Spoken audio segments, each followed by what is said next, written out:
नमस्कार दोस्तों। आज की इस वीडियो में हम एक नया अध्याय शुरू करने वाले हैं जिसका नाम है द्रव्य के तापीय गुण। दोस्तों, आज की इस वीडियो में हम पढ़ेंगे कि ताप तथा ऊष्मा क्या होती है, जिसके बाद हम देखेंगे कि तापीय प्रसार क्या होता है। तो चलिए दोस्तों शुरू करते हैं। सबसे पहले हम देखते हैं कि ताप तथा ऊष्मा क्या होती है। दोस्तों, इसे समझने के लिए एक उदाहरण लीजिए।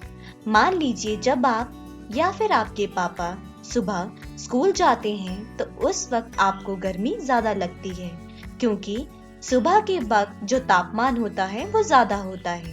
जबकि जब आप शाम के वक्त या फिर आपके पापा शाम के वक्त घर वापस आते हैं तो आपको जो गर्मी होती है वो कम लगती है, क्योंकि शाम के वक्त जो तापमान होता है वो कम होता है।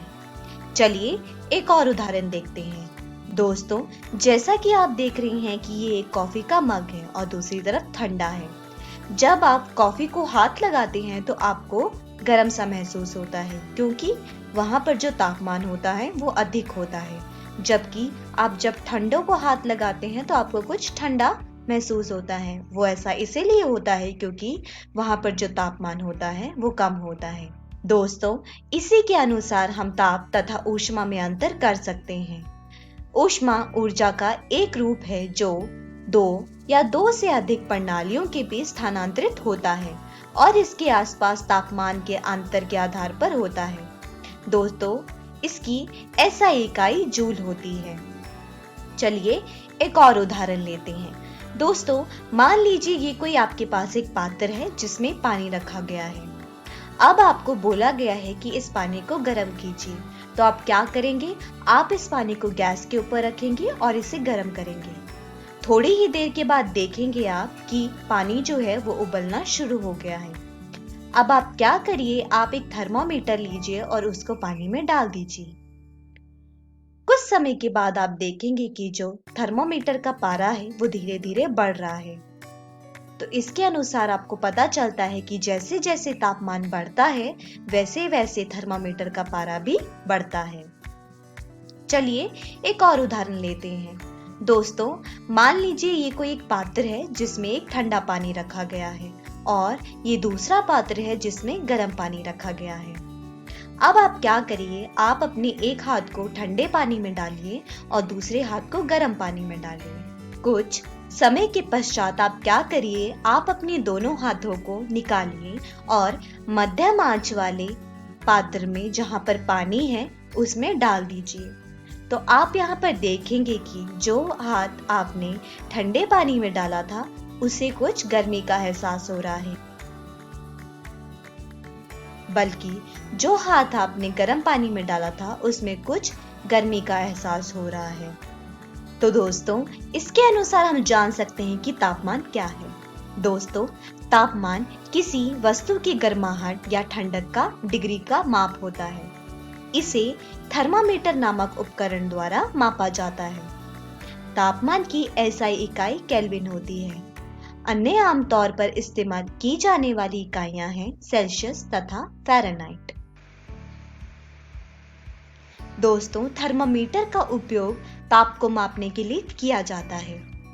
पदार्थों के बहुत सी भौतिक गुणों में ताप के साथ पर्याप्त परिवर्तन होते हैं, जिन्हें तापमानी की रचना का आधार मानकर उपयोग किया जाता है।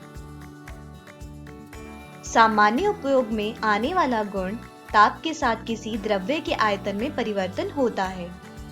उदाहरण के लिए सामान्य तापमानी जिससे आप परिचित हैं वो पारा तथा अल्कोहल ऐसे द्रव्य हैं जिनका उपयोग अधिकांश कांच के द्रव तापमानियों में किया जाता है।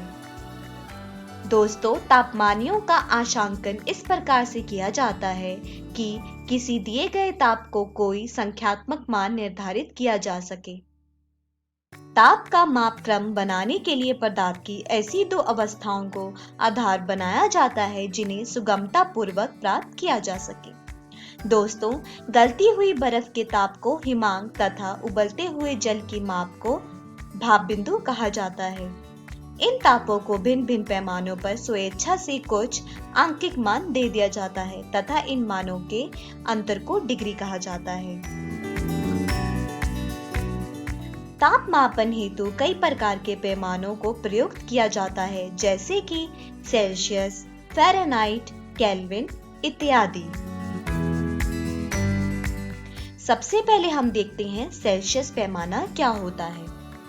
दोस्तों, सेल्सियस पैमाने में हिमांक 0 डिग्री सेल्सियस तथा भाप बिंदु 100 डिग्री सेल्सियस पर निर्धारित किया गया है।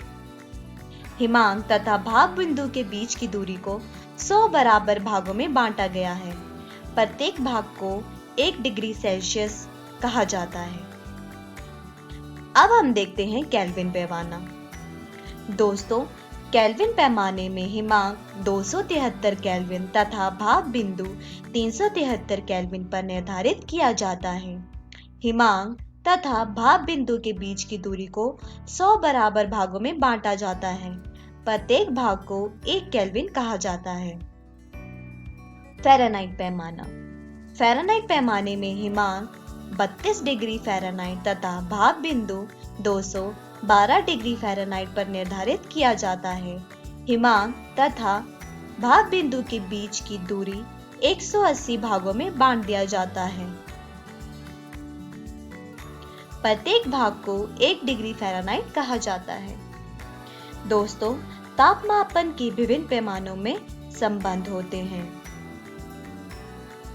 दो मापक्रमों के रूपांतरण के लिए आवश्यक संबंध को फ़ारेनहाइट ताप तथा सेल्सियस ताप के बीच ग्राफ से प्राप्त किया जा सकता है, जो कि है TF घटा 32 भाग 180 बराबर TC भाग 100, जहां पर TF फ़ारेनहाइट ताप है तथा TC सेल्सियस ताप है। दोस्तों, यह ग्राफ फ़ारेनहाइट ताप प्रति सेल्सियस ताप का आलेखन करता है। चलिए दोस्तों, अब आगे बढ़ते हैं और देखते हैं कि आदर्श गैस समीकरण क्या होता है। दोस्तों, कांच में द्रव तापमानी प्रसार गुणों के अंतर के कारण नियत बिंदुओं में अन्य तापों के भिन्न पाढ़्यांक दर्शाते हैं, परंतु ऐसे तापमानी जिसमें गैस का उपयोग होता है, चाहे उसमें किसी भी गैस का उपयोग किया जाए, सदैव एक ही पाढ़्यांक दर्शाते हैं। दोस्तों, सभी गैसें कम घनत्व होने पर समान प्रसार आचरण दर्शाती हैं। गैस की दी गई मात्रा का व्यवहार निम्नलिखित चर द्वारा निर्धारित किया जाता है, जो कि है दबाव, आयतन तथा तापमान। दोस्तों, कम घनत्व वाली गैसें कुछ कानूनों का पालन करती हैं। मतलब, यदि T निरंतर है तो PV बराबर होगा नित्यांक के, जो कि बॉयल्स का कानून है। यदि P निरंतर है तो V भाग T बराबर होगा नित्यांक के, जो कि चार्ल्स का कानून है। तो इसके अनुसार PV भाग T बराबर होगा नित्यांक के। मतलब, PV भाग T बराबर है म्यू आर के। मतलब, PV बराबर है म्यू आर टी के, जहां म्यू गैस के प्रतिदर्श में मोल की संख्या है तथा आर को सार्वत्रिक गैस नित्यांक कहते हैं, जिसमें आर बराबर होता है 8.31 जूल प्रति मोल केल्विन।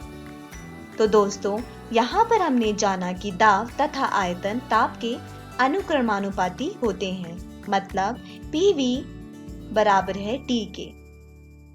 दोस्तों, यह संबंध किसी नियत आयतन गैस तापमानी के तापमापन के लिए गैस के उपयोग को स्वीकार करता है।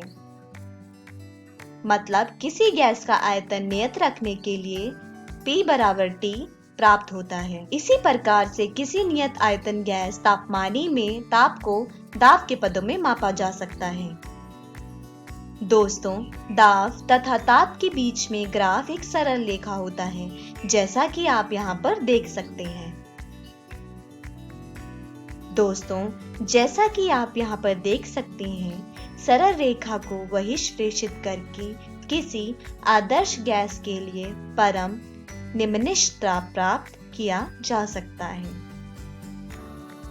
इस ताप का मान ऋण 273.15 डिग्री सेल्सियस पाया गया तथा इसे परम शून्य कहा जाता है। दोस्तों, केल्विन मापक्रम के लिए मात्रक की आमाप अंश सेल्सियस डिग्री के समान है। अतः इन मापक्रमों के तापों के संबंध कुछ इस प्रकार से हैं, जो कि है T बराबर Tc गुणा 273.15, जहां पर Tc सेल्सियस ताप है। चलिए दोस्तों, अब आगे बढ़ते हैं और देखते हैं कि तापीय प्रसार हम किसे कहते हैं। दोस्तों, ताप के परिवर्तन के फलस्वरूप पदार्थों की लंबाई, क्षेत्रफल एवं आयतन में होने वाले परिवर्तन को तापीय प्रसार कहते हैं। सभी पदार्थों में यह प्रवृत्ति पाई जाती है। दोस्तों, जब किसी पदार्थ को ऊष्मा दी जाती है अर्थात गर्म किया जाता है, तो इसमें उपस्थित अणुओं के मध्य के बीच की दूरी बढ़ जाती है। मतलब जितना अधिक ताप बढ़ाएंगे, अणुओं के मध्य की दूरी उतनी ही अधिक बढ़ती जाएगी। अणुओं के मध्य ये दूरी बढ़ने के कारण पदार्थों की लंबाई, चौड़ाई और आयतन में वृद्धि हो जाती है। ऊष्मा पाकर पदार्थों के आयतन, क्षेत्रफल, लंबाई, चौड़ाई आदि में वृद्धि होने अर्थात फैलने की घटना को ही हम पदार्थ का ऊष्मीय प्रसार कहते हैं। अधिकतर पदार्थ ऊष्मा पाने पर फैलते हैं तथा ठंडे होने पर सिकुड़ने की प्रवृत्ति रखते हैं। चलिए दोस्तों, इसमें एक उदाहरण देखते हैं। दोस्तों, जब किसी बोतल का ढक्कन बहुत अधिक टाइट बंद किया हुआ होता है, तो इस बंद बोतल को उल्टा करके गर्म पानी में कुछ देर के लिए डुबो देना चाहिए, ताकि ये ढक्कन आसानी से खुल जाए। और ऐसा इसीलिए होता है क्योंकि ढक्कन धातु पदार्थ का बना हुआ होता है, जो ऊष्मा पाकर कुछ फैल जाता है और आसानी से खुल जाता है। दोस्तों, ठीक इसी प्रकार हम थर्मामीटर का उदाहरण भी देख सकते हैं, जिसमें मरकरी अर्थात पारा भरा हुआ होता है। जब इस थर्मामीटर को किसी गर्म पानी में डुबोया जाता है, तो मरकरी का स्तर बढ़ जाता है, क्योंकि ये ऊष्मा पाकर फैल जाती है। तथा जब इसे गर्म पानी से बाहर निकाला जाता है, तो ताप कम होने के कारण ये मरकरी का स्तर पुनः नीचे गिरने लगता है, क्योंकि ठंड में पदार्थ सिकुड़ने का व्यवहार रखते हैं।